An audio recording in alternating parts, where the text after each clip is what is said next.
오늘은 그 골로새서의 말씀인데요. 골로새서의 제일 뒷부분입니다. 근데 설교를 하기 전에 좀 간단하게 설명을 드리면 이 골로새라고 하는 곳이 이제 어디에 있냐면요. 지금의 터키죠.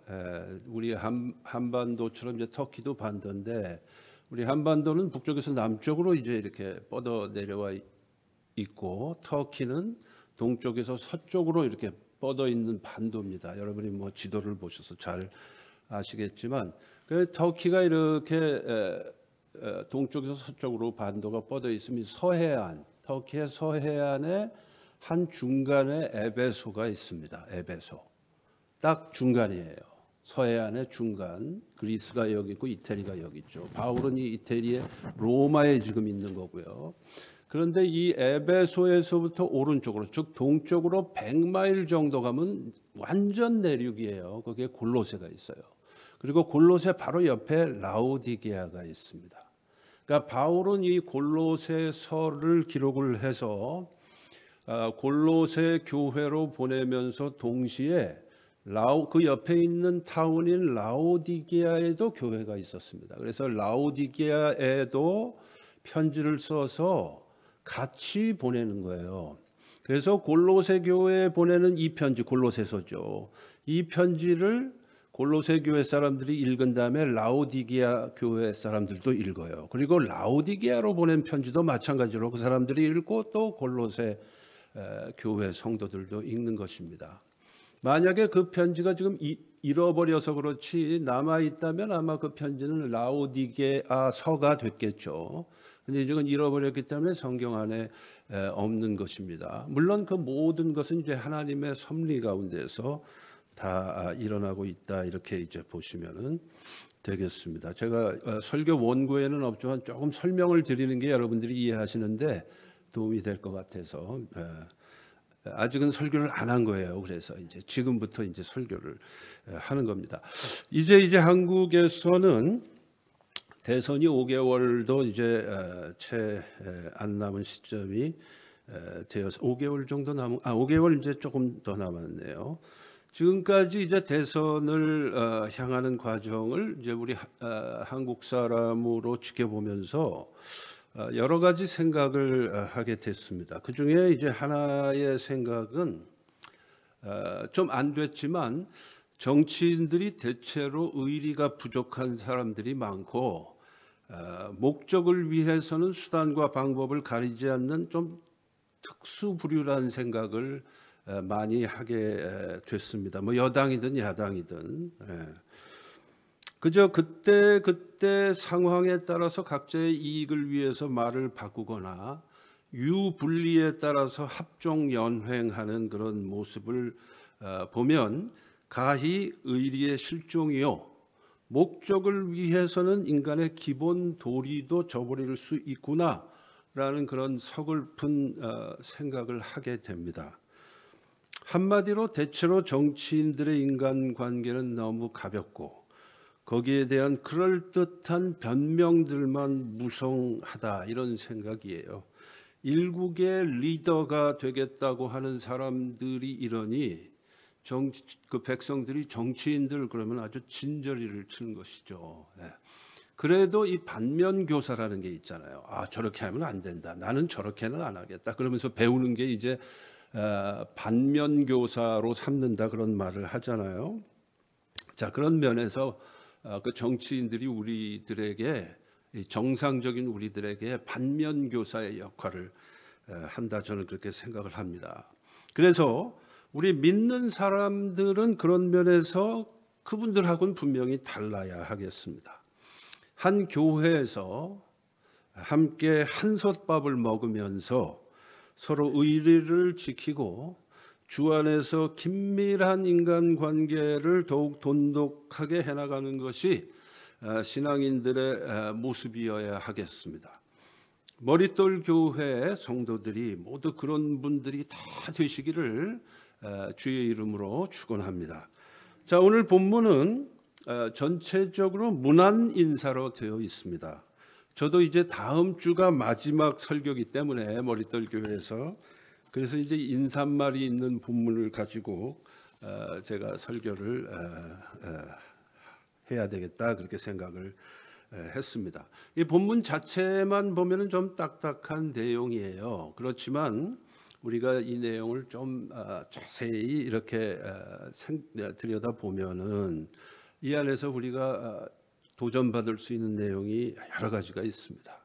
이제 바울이 옥중서신 중에 하나인 골로새서를 기록하면서 골로새 교회 성도들에게 보내는 이 편지의 끝부분인 마지막 문안 인사를 통해서 우리는 주 안에서 형제관계란 어떤 관계냐, 그리고 신앙적으로 한솥밥을 먹는다는, 즉 동역자들은 서로에 대해서 어떤 자세를 지녀야 하는가 하는 것을 살펴볼 수가 있어요.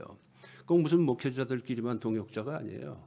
함께 하나의 교회를 일구어가는 모든 성도들은 서로 동역자 관계에 있어요. 코워커예요.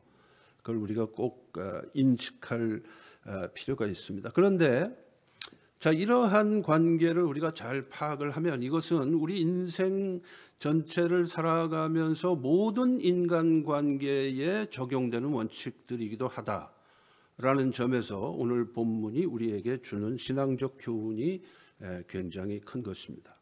자, 첫째로 우리가 기억해야 될 사실, 형제요 동역자란 남의 짐을 덜어주는 관계입니다.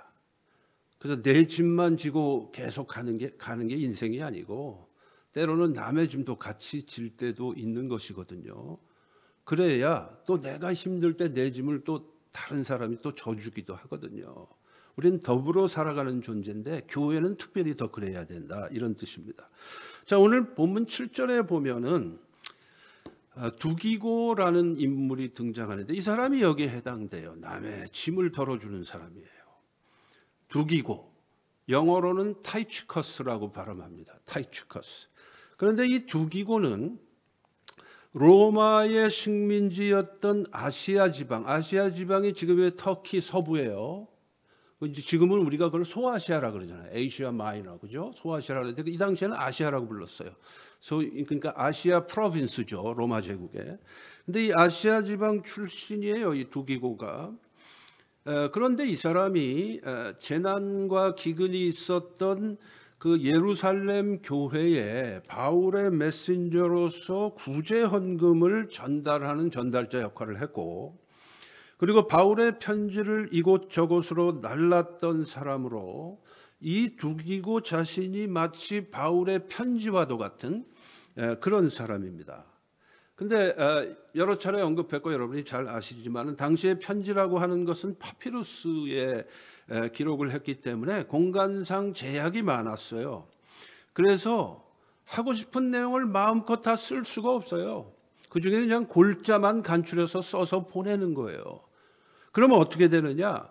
그 편지를 들고 가는, 이제 바울의 편지를 들고 가는 이 메신저인 두기고가 편지에 있는 내용에 대해서 다 설명을 해주면서 편지에 미처 기록하지 못한 사정과 형편을 다 말로 설명을 합니다. 그러니까 이 두기고는 그저 인간 편지라고 보시면 돼요.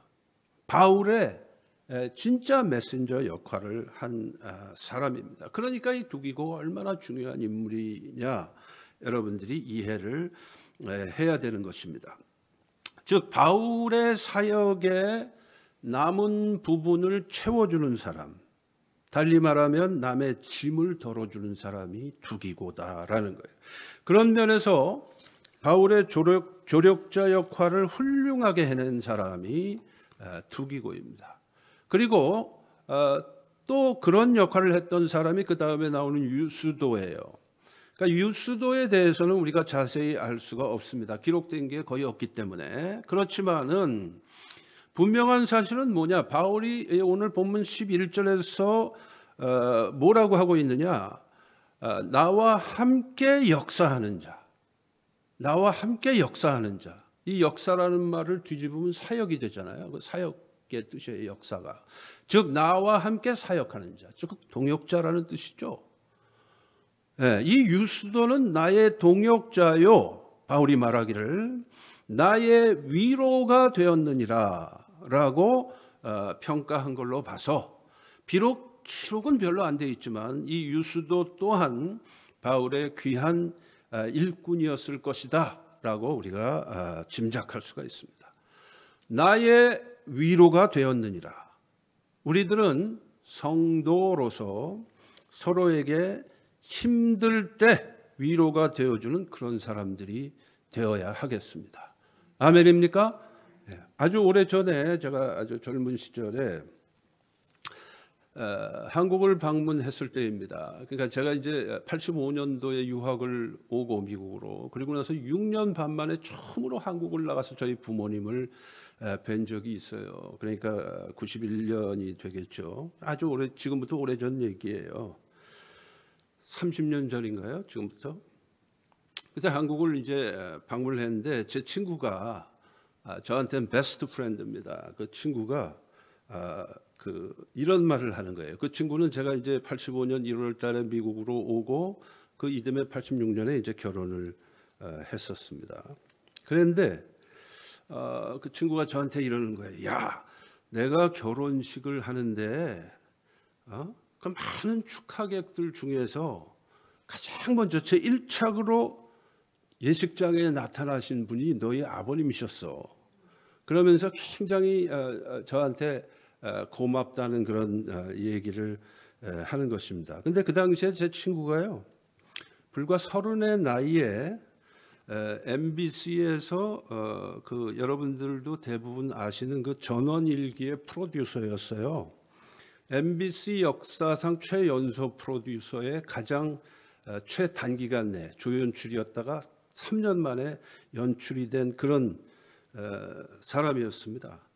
근데 이제 전원일기의 프로듀서니까, 연출가니까 배우들이 굉장히 많이 왔을 거 아니에요. 그 당시에 유명한 배우들은 다 왔죠. 나중에 얘기를 들어보면은. 그래서 그 결혼식장이 북적북적 하는데 그 많은 유명한 사람들보다도 제 친구는 결혼식 하객들 중에서 가장 먼저 그 예식장의 모습을 보인 저희 아버님에 대해서 그렇게 고마워하면서 저한테 그런 말을 한 것입니다. 그래서 제가 저희 아버님한테 말씀을 드렸죠. 아버지, 제 친구가 그런 아버지에 대해서 아주 고마워하고 있습니다. 그랬더니 우리 아버님 말씀이, 야, 말도 마라. 그 친구가 말이야 작년 설에 폭설이 내렸는데도 눈에 발이 푹푹 빠져가면서 와이프를 데리고 네 대신 세배하러 왔더라. 그런 또 말씀을 하시는 거예요, 저한테. 그러니까 사랑하는 아들이 미국으로 유학을 가서 설에 부모님께 세배도 못 드리는데 아들 친구가 대신 와서 동부인해서 대신 와서 세배를 드리니까 얼마나 우리 아버님이 마음이 흐뭇하셨겠어요. 얼마나 고마웠겠어요, 제 친구에 대해서. 그래서 그 친구는 저희 아버님에게 위로가 되어주고 또 저에게도, 친구인 저에게도 위로가 되어준 그런 사람입니다. 주 안에서 형제 자매 동역자 관계가 이러해야 한다라는 거예요. 말없이 내가 못하는 부분을 두기고처럼 채워주고 유수도처럼 마음의 위로가 되는 사람들이 우리는 서로 되어야 하겠습니다. 자, 두 번째로 형제요 동역자는 사역의 열매가 되어주는 자입니다. 우리는 서로 사랑하는 관계이기 때문에, 그리스도 안에서 서로가 서로를 사랑하는 관계이기 때문에 상대방들을 향한 기대가 있어요. 그 기대에 부응하는 결과는 무엇이냐? 열매로 나타나는 거예요. 삶 속의 열매로 나타나는 거예요. 야, 저 사람은 내 기대에 어긋나지 않았어. 이렇게 되는 것이, 그것이 성도의 관계다라는 것입니다. 자, 이 범주에 들어가는 사람이 오늘 본문에 오네시모, 에바브라, num바, 아키포, 이 네 사람입니다. 오네시모는 우리가 잘 알듯이 빌레몬서에 등장하는 주인공이죠. 오네시모가. 빌레몬에게 보내는 편지지만 사실 내용상 주인공은 오네시모죠. 이 오네시모는 자기 주인인 빌레몬의 재산을 훔쳐서 달아난 runaway slave예요. 도망친 노예입니다. 당시 로마법으로 도망친 노예가 붙잡히면, 거기다가 주인의 재산까지 훔쳐서 도망쳤기 때문에 붙잡히면 사형이에요. 예. 그런데 이 오네시모가 붙잡히지 않기 위해서 한가한 곳에는 잘 드러나니까 대도시로 들어갑니다. 짐작컨대 아마 에베소로 먼저 도망쳤을 거예요. 골로새 쪽에서 이제 도망쳐서 에베소로 도망을 쳐서 거기서 있다가 이 사람이 어쩌지 해서 아마 로마로 간 것 같아요. 그러다가 로마에서 다른 이유로 붙잡혔습니다. 이 오네시모가. 근데 자신의 주인 빌레몬의 재산을 훔쳤다는 것은 모르는 상태에서, 아무도 모르는 상태에서 로마의 감옥에 갇혔다가 바울을 만난 것입니다. 그래서 거기서 바울의 전도를 받고 이 사람이 예수를 믿고 완전히 사람이 바뀌어버려요. 도망친 노예인 이 오네시모가. 그런 사람이 오네시모인데, 바울은 이 오네시모를 한심한 사람으로 대하질 않았고 노예로 대하질 않았어요. 예수 믿은 이 오네시모를 그리스도 안에서 형제로 대한 것입니다. 자, 9절에 보면은 바울은 뭐라고 말을 하고 있느냐? 이 오네시모를 신실하고 사랑을 받는 형제 오네시모라고 소개를 하고 있습니다. 골로새 교회 성도들에게 그렇게 소개하고 있어요. 즉, 이 오네시모가 예수 믿고 신실한 사람, 사랑받을 만한 사람으로 완전히 바뀌었다는 거죠. 그렇죠?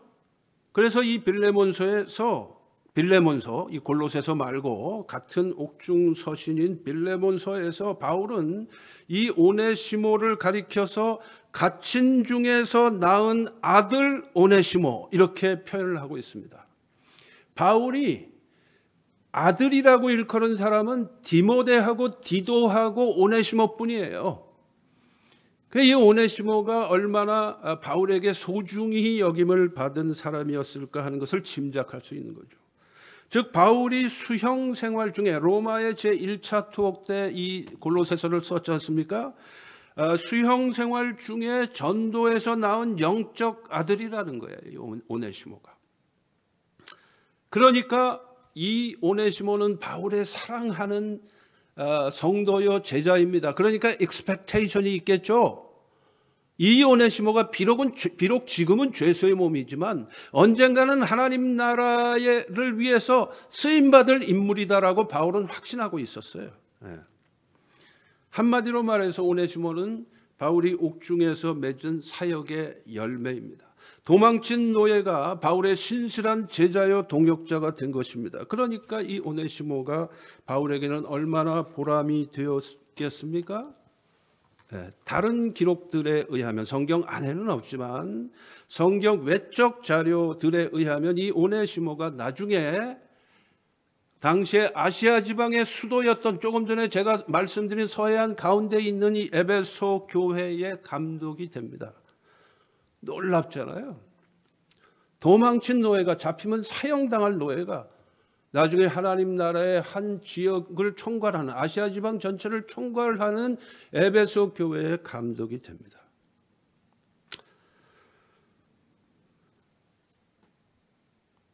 아무리 지금 형편없는 사람이라도 가능성은 그리스도 안에서 항상 열려 있다. 그 사실을 오네시모는 입증합니다. 그러니까 이 오네시모가 바울에게 얼마나 큰 기쁨이요 사역의 열매가 됐겠습니까? 자, 그 다음으로 보면 에바브라입니다. 12절에 나오는 이 에바브라도 마찬가지예요. 이 에바브라는 골로새 출신이에요. 골로새 출신의 이 에바브라는 히에라볼리, 라오디게아, 골로새 이 세 지역에서 목회를 하고 있었는데 사역을 아주 잘해서 바울의 마음을 든든하게 해주었습니다. 이 또한 바울의 동역자이면서 바울의 사역의 열매죠. 그리고 세 번째는 num바인데 15절에 나오는 num바라는 인물도 우리가 자세히는 알 수 없지만 자신의 집을 교회 장소로 제공해서 사역을 잘 감당하고 있었던 인물이기 때문에 이 사람 역시 바울에게는 훌륭한 동역자여 열매였을 것입니다. 자, 마지막으로 아키뽀인데 17절에 나옵니다. 아키뽀는 빌레몬서의 내용으로 짐작해 볼 때에 빌레몬의 아들일 것입니다. 바울은 감옥에서까지 이 아키뽀에게 주 안에서 받은 직분을 삼가 이루라 하면서 사역의 코치를 하고 있습니다. 즉 또 하나의 사역의 열매를 맺기 위해서 감옥 안에서까지 바울이 애를 쓰고 있는 대상이 아키뽀인 거예요. 빌레몬의 아들 아키뽀인 거예요.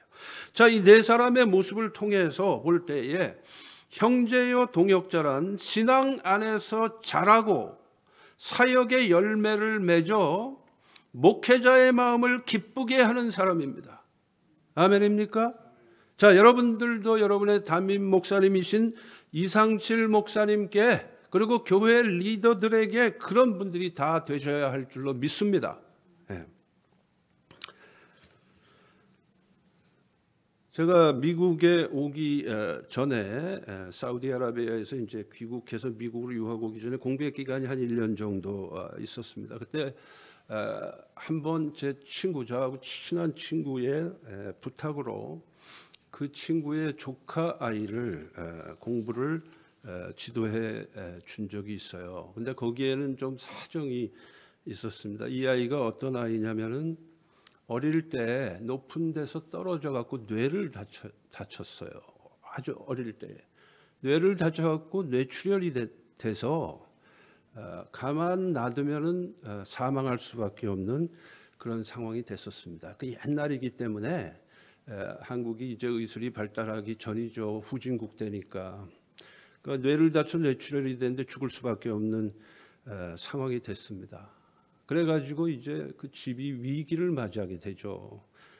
그 친구의 이제 그 아이의 어머니가 제 친구의 한 20년 위인 누님인데, 저도 이제 중학교 때부터 알던 친구이기 때문에 그 집에도 가서 그 누님도 만나 뵌 적도 있고 이제 그런데, 이 아이의 어머니인 그 제 친구 누님이 의사 선생님의 바짓가랭이를 붙잡고 통곡을 하면서 이 아이를 살려달라고 그랬던 아이예요. 그 누님이 직접 나중에 저한테 설명을 해주셔서 제가 알게 된 일인데, 그래서 그때 의사 얘기가 얘를 살릴 수 있는 방법은 뇌수술을 하는 방법밖에 없는데, 그 당시에 뇌수술을 하면 소생할 가능성이 10% 정도밖에 안 될 때예요. 그러니까 놔둬도 죽고 뇌수술을 해도 죽을 가능성이 90%인 그런 아이였는데, 수술을 했는데 다행히 목숨을 건졌어요.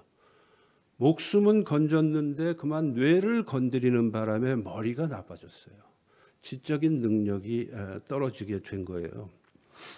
그래서 그때 그 아이의 IQ가 80이었습니다. 여러분 포레스트 검프라는 영화를 보셨죠? 그 포레스트 검프의 주인공인 그 포레스트 검프가 그 영화에 보면 IQ가 75로 나와요. 그러니까 IQ 80이니까 정상적으로 공부를 하기가 굉장히 어려운 그런 아이였습니다. 근데 제 친구가 이제 그 아이를, 자신의 조카인 그 아이를 저한테 부탁을 하면서 얘 공부를 좀 가르쳐 달라 부탁을 하면서 설명을 하는데, 뭐라 그러냐면은 지금까지 학교를 다니면, 그 당시에 그 아이가 이제 고등학교 1학년이었는데 지금까지 학교를 다니면서 항상 꼴찌를 놓쳐본 적이 없는 아이다. 70명 중에 항상 70등이에요. 그러면서 원래는 그 집은 이제 집은 부자인데, 집은 그 아버님이 이제 당시에 한국의 대기업의 중역이었어요. 집은 부자인데 이 아이를 대학을 보낼 수 있는 조건은 됐는데 갈 수가 없죠. 그래서 고민을 하다가 그 누님이 나중에 저한테 설명을 해주시는데, 이 아이에게 이제 제빵 기술을 익히게 해서 나중에 제과점을 이렇게 해줘야 되겠다, 그런 생각을 하다가, 그래도 부모로서 미련이 남아서 그래도 우리 아이가 대학은 좀 졸업했으면 좋겠다, 이런 생각을 하게 돼서 여차여차 여러 가지 과정을 거쳐갖고 이제 저한테 네가 미국 유학 가기 전까지만 좀 우리 조카 아이를 좀 봐줬으면 좋겠다. 그래가지고 제가 그때 그 아이를 가르치기 위해서 이제 입주 아르바이트를 했어요. 그 집 안에서 제 호칭은 삼촌입니다. 왜냐하면 그때 50대인데 과외 금지법이라는 법이 있었어요. 그래갖고 과외를 하면 과외 받은 사람과 한 사람이 다 범법자가 됩니다. 그러니까 저도 자칫하면 위험하고 아이야 뭐 아이니까 그렇다 치더라도 그 부모님에게 문제가 생겨요. 공직자들은 그냥 다 파이어 당합니다. 걸리면은. 그러던 때예요. 근데 친구 얘기를 제가 이렇게 들으니까 제가 마음이 참 아프더라고요. 그래서 그 좋다. 그럼 내가 미국 가기 전까지만 이 아이를 봐주겠다. 그래서 이제 제 호칭이 삼촌이에요. 선생님은 그러면 안 되니까. 그래서 아무한테도 이제 들키면 안 되니까 무조건 호칭을 삼촌 친구니까 이제 삼촌이라고 저를 부르는 겁니다. 그러면서 이제 이 아이를 가르쳐요. 학교에서는 쫓아갈 수 없는 게 학교 교육은 천편일률 획일적 교육이잖아요. 모든 학생들을 대상으로 하는 교육이니까 이 아이에게는 뭐 전혀 효과가 없죠. 그래서 이제 얘를 데리고 제가 기초부터 차근차근히 이제 뭐 영어, 수학, 뭐 과학 해가지고 이제 가르치기 시작을 합니다. 첫날 제가 이 아이를 가르치면서 밤을 꼬박 샜습니다. 한번 테스트를 해보기 위해서. 근데 컴플레인 한번 안 하고 화장실 한번 안 가고 집중해서 저의 가르침을 쫓아오는 거예요. 그러다가 동이 텄어요. 예. 그래서 그때 얘가 하라는 대로는 할 수 있는 아이구나. 노력은 할 수 있는 아이구나. 이제 그런 생각을 하고 그때부터 그 아이하고 이제 씨름을 하면서 기초부터 차근차근히 단계를 밟아서 이제 가르쳐 주기 시작했어요. 영어는 완전히 영어 회화식으로 통째로 그냥 외워지게 대화를 하면서 외워지게 이제 그렇게 교육을 하고 그렇게 해서 이제 한 석 달 정도 지났는데 월말고사를 봤는데 47등을 한 거예요. 한 번도 70등을 안 해본 적이 없는 아이인데 47등을 했어요. 그래갖고 이제 소망이 생긴 거죠. 우리 친구 누님이 그냥 눈물이 글썽글썽 해가지고 말이야. 이게 웬일이냐 이제 이렇게 된 거죠. 그렇게 해서 그 아이를 쭉 가르치다가 저는 때가 돼서 미국으로 이제 유학을 오게 됐어요. 오게 되고 그리고 나서 이제 저는 건축 공부를 하다가 이제 신학교로 트랜스퍼해서 갔을 때 신학교 첫 해에 겨울이 됐는데 그때가 입시철이었어요. 예? 그래서 이제 대학 가는 시험을 본 거예요. 근데 저는 사실 잘 몰랐어요. 인식을 하지 못했어요. 그랬는데 저 자신이 바쁘니까. 그랬는데 학교 메일박스에서 메일 체크를 하니까 그게 크리스마스 카드가 한정한데 얘한테서 크리스마스 카드가 온 거예요. 제 친구를 통해서 주소를 입수해가지고 저한테 크리스마스 카드를 보냈습니다. 근데 그 아이하고 사정이 있어서 그 아이하고 같은 학년이었던 형이 있는데 1년 차이의 형이 있는데 그 두 아이를 제가 같이 가르쳤거든요. 그랬는데 그 카드에 이렇게 썼습니다. 삼촌 그동안 잘 지내셨죠? 그래서 이제 쭉 인사말을 쭉 쓴 다음에 우리 형은요 모 대학 연극영화과에 들어갔고요. 저는요 모 대학 체육교육과에 들어갔어요. 우리 형은요 영화 배우가 될 거고요. 저는요 대학 교수가 될 거예요. 그렇게 써가지고 저한테 카드를 보낸 거예요. 근데 그 카드를 읽는데 말이에요 눈물이 핑 돌더라고요. 그러면서 야, 너 진짜 잘했다. 진짜 잘했다. 그러면서 제가 아주 얼마나 기분이 좋았는지 몰라요 그날.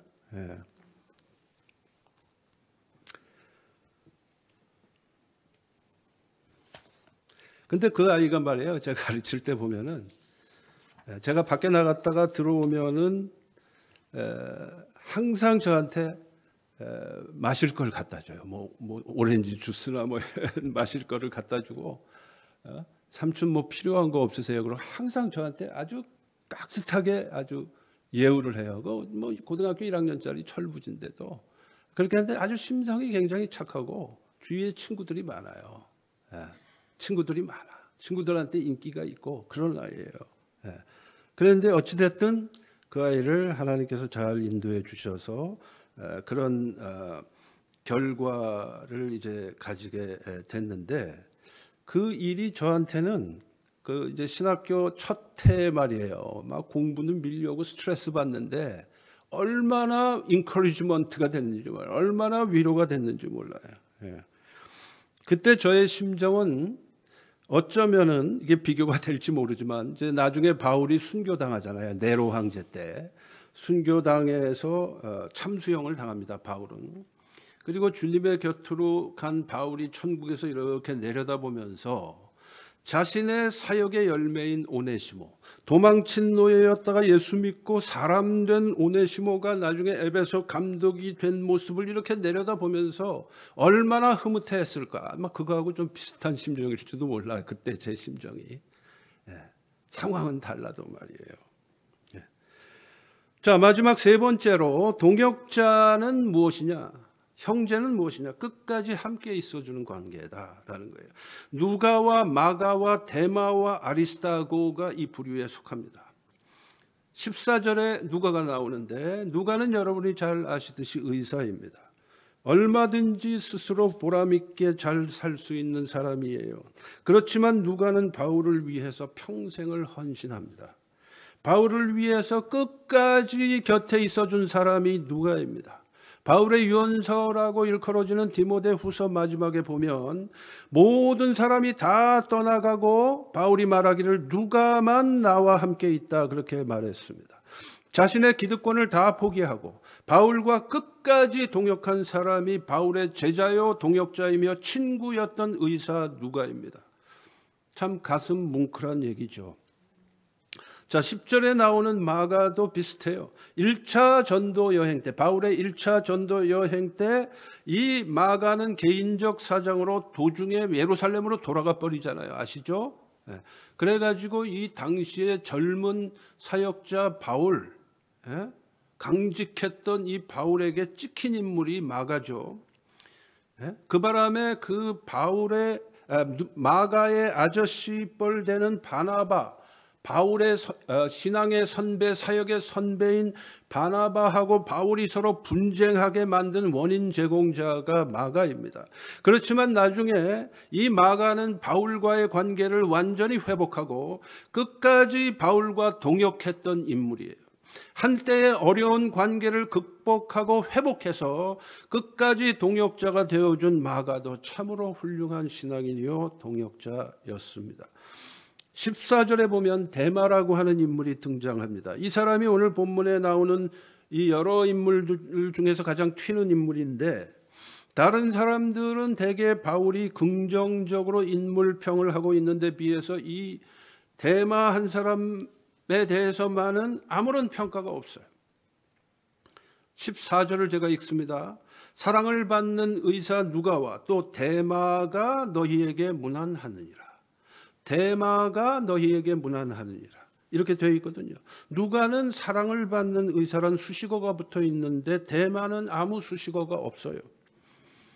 빌레몬서에도 데마가 등장하는데 그냥 뭐라고 되어 있느냐? 나의 동역자 마가 아리스타고 데마 누가가 문안하느니라.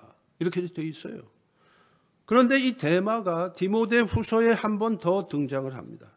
디모데후서는 바울 서신 중에서 가장 마지막에 기록된 편지잖아요. 즉 골로새서의 기록 시기하고는 최소 3년에서 최대 6년의 시간적인 갭이 있는 편지가 디모데후서입니다. 아시죠? 바울의 2차 투옥 때 기록된 서신이에요. 골로새서는 1차 투옥이고 그렇기 때문에 그 시간적인 갭이 학자에 따라서 다르지만 한 3년에서 6년의 갭이 있어요. 자, 디모데후서 4장 10절에 보면 바울은 데마에 대해서 이렇게 말을 하고 있습니다. 데마는 이 세상을 사랑하여 나를 버리고 데살로니가로 갔다 그랬어요. 한때 열심이었던 인물이 이 세상을 더 사랑하게 되니까 바울 곁에서 점점 멀어지다가 결국은 바울을 버리고 떠납니다. 스타 99.1이라는 라디오 크리스찬 라디오 채널이 있는데요. 제가 옛날에 즐겨 들었습니다. 차를 타면 우리 아이들이 어릴 때 차를 타면 늘 같이 듣던 채널이에요. 오래전에 그 채널을 듣다가 들은 내용입니다. 미국의 루터란 교회 목사 한 사람이 예수를 믿고 목사가 되었던 사람인데 그만 신앙을 저버리고 무신론자가 됐습니다. 그런데 이 사람이 나중에 이제 목회를 안 하니까 새로 가진 직업이 경찰관이 된 거예요. 경찰이 되고 나서 주위를 보니까 경찰을 돕는 목회자들이 있는 거예요. 경찰서에. 경목이죠. 폴리스 차플린입니다. 자신도 한때 목사였는데 경목들하고 같이 있으려니까 불편했는지 이 사람이 이상한 짓을 하게 됩니다. 경목들이 달고 있는 배지에 십자가 모양이 그려져 있는데 이 사람이 말하기를 경목들은 크리스찬들만의 경목이 아니기 때문에 이 배지에서 십자가를 빼야 된다라고 주장을 한 거예요. 그래서 이 사람이 그걸 가지고 수를 해서 승소를 했습니다. 이런 사람이 이제 바로 현대판 대마죠. 끝까지 못 있으니까 삼천포로 빠지다가 헷가닥하는 행동까지 이제 한 거죠. 이 신앙은 무엇이냐? 한번 붙잡으면 끝까지 붙잡는 것이 복 있는 사람이에요. 그 사람이 진정한 동역자입니다. 주위 사람들에게는. 아멘입니까? 자, 마지막으로 한 사람만 더 살펴보면은 오늘 본문에 나오는 모든 사람들을 이제 다 살펴보게 되는데 그 사람이 누구냐면 아리스타고예요. 10절에 나와 있습니다. 우리가 이 사람을 주목해 보지 않아서 그렇지 이 아리스타고는 참 대단한 신앙인입니다. 사도행전 20장을 여러분이 읽어보시면 이 아리스타고는 데살로니가 출신의 마게도니아 사람인데 사도행전 19장에 기록이 되어 있지만 에베소에서 바울 때문에 폭동이 일어납니다. 기억하시죠? 에베소에서 바울로 인해서 유대인들하고 관계 속에서 폭동이 일어나요. 그래 이때에 이 폭동 속에서 큰 봉변을 당할 상황에 처해 있던 바울을 보호하기 위해서 목숨을 걸고 위험을 감수한 인물이 바로 이 아리스타고거든요. 뿐만 아니라 나중에 이 바울이 팔레스타인에서 죄수의 몸으로 로마로 압송되어 가잖아요. 사도행전 뒷부분에 나오죠. 그때에 이 아리스타고가 바울과 동행을 합니다. 당시에 로마 법에 죄수와 함께 동행을 해서 같이 가려면은 그 죄수의 노예가 되는 방법밖에 없었어요. 그랬는데 이 아리스타고가 바울과 함께 동행했다는 얘기는 무엇이냐? 바울의 법적인 노예가 스스로 된 것입니다. 이런 일은 있기가 매우 어려운 일이죠. 그런데 그것을 감행한 사람이 아리스타고예요. 이 아리스타고야말로 바울이 가장 어려울 때 바울 곁에서 함께 있어준 바울의 진정한 형제요 동역자였습니다. 그런 면에서 의사 누가하고 견줄 만한 인물이에요. 진정한 동역자의 친구는 이렇게 항상 함께 있어주는 사람입니다. 믿습니까? 자, 말씀을 맺습니다. 바울의 마지막 절인 18절, 오늘 본문 18절을 우리가 함께 한번 봉독할까요? 오늘 본문 제일 마지막, 골로새서 제일 마지막. 함께 봉독합니다. 시작. 나 바울은 친필로 문안하노니 내가 매인 것을 생각하라. 너희 은혜가 너희에게 있을지어다. 그랬습니다. 자, 지금 바울은 죄수의 몸이에요. 죄수란 뭐냐? 물론 엄밀하게 말하면 우리가 생각하는 감옥에 갇힌 건 아니에요. 1차 투옥 때는 아니고 2차 투옥 때는 감옥에 갇히고 1차 투옥 때는 가택연금 상태인데 우리가 생각하는 그런 가택연금이 아니에요. 그게 아니고 간수가 항상 옆에 붙어 있는 가택연금이에요. 그러니까 수용생활과 똑같은 것입니다. 예. 근데 어떻게 붙어 있느냐? 그냥 뭐 졸졸졸 따라다니는 게 아니고 진짜로 붙어 있습니다. 간수가 바울 옆에 붙어 있어요. 바울의 한 손과 그 간수 역할을 하는 로마 병사의 한 손이 함께 쇠사슬로 묶여 있는 상태에서 24시간을 보내는 거예요. 그게 그런 상태로 바울이 살았습니다. 1차 투옥 때가 그런 상태에서 한 손은 부자유한 상태에서 두루마리 종이인 파피루스에 바울은 나머지 한 손으로 친필 문안을 이 골로새서 끝에 친필로 문안 인사를 쓰고 있다 이 말이에요. 그게 바로 18절에 나오는 나 바울은 친필로 문안하노니 하면서 그 부분만, 그 이전에는 대필자가 바울이 불러주면 대신 씁니다. 바울이 불러주면 대필자가 대신 써요. 그렇지만 제일 마지막 부분에 이것이 바울이 직접 쓴 거라는 것을 증명하기 위해서 바울이 마지막에 친필로 마지막 절을 기록하는, 물론 그 당시에 절이라는 건 없었지만 마지막 인사말을 바울이 친필로 한 손은 묶인 채로 나머지 한 손으로 쓰면서 이 편지를 마감하고 있습니다.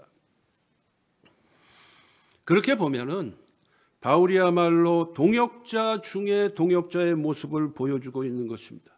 가장 열악한 환경 속에서도 바울은 자신의 제자들이요 동역자들을 향해서 이렇게 애틋한 정성을 보이고 있습니다. 자, 지금 우리는 의가 실종되어 있고 사람에 대한 성실함이 실종되어 있는 세상에 살고 있습니다. 믿음 안에 있는 우리들은 주 안에서 서로 형제 자매일 뿐만 아니라 서로 동역자입니다.